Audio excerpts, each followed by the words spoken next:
Hey guys! Welcome sa aking vlog na naman.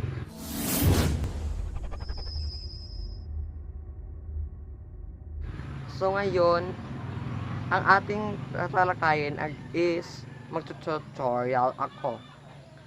So may nagtanong kasi sa akin kung paano daw ma-fix yung cannot play this video sa Alight Motion pagkatapos mong i-export.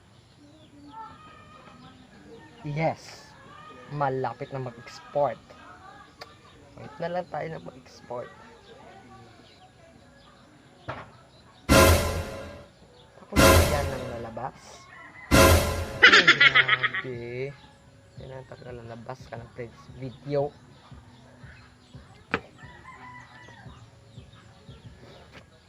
So guys, ang nagtanong po kasi is si Yung akin mag-i-export pero sa huli can't play this video. Paano yun?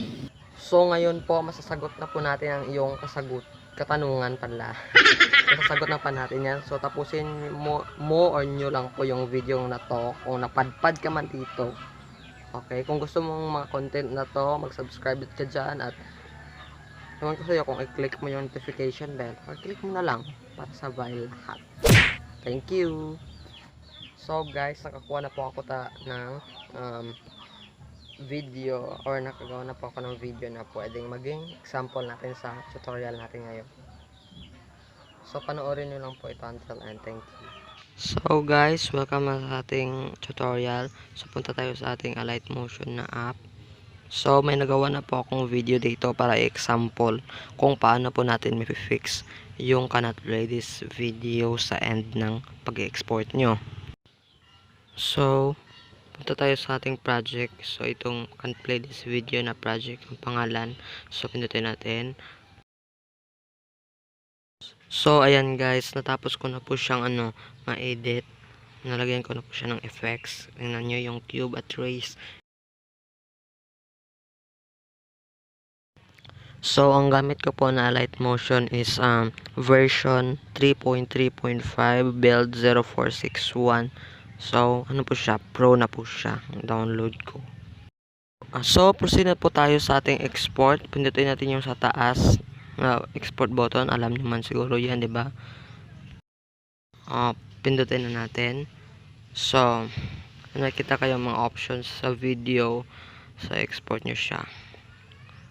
Wait lang kayo ha, kasi tagal-tagal pa to kasi ang effects niya parang malaki yung MB yung nadala.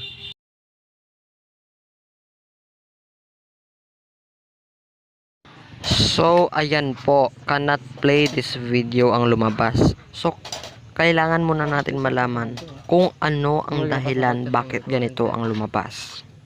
So pakipindot muna ng okay at close.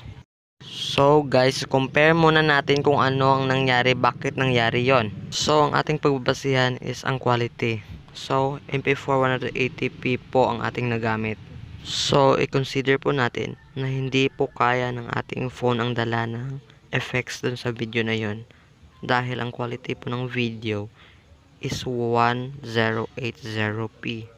So hindi po kaya ng device nyo yun. So subukan natin na i-change ang quality ng video into HD kasi full HD yun kanina. So ayun yan. So tama-tama siguro yan para ma-fix natin yung problem ninyo. So tingnan natin ang resulta pagkatapos na pag-export ng video. So guys, work po ang ating way or ang ating solution. Work 100%. If hindi pa rin nag-work sa inyong device, baka ang RAM nyo is maliit lang. Ganyan yung rason or full storage. So guys, yun lang po lahat. I hope na naintindihan nyo po yung tutorial na to. Ito po ang inyong kaibigan, Godwin Alas.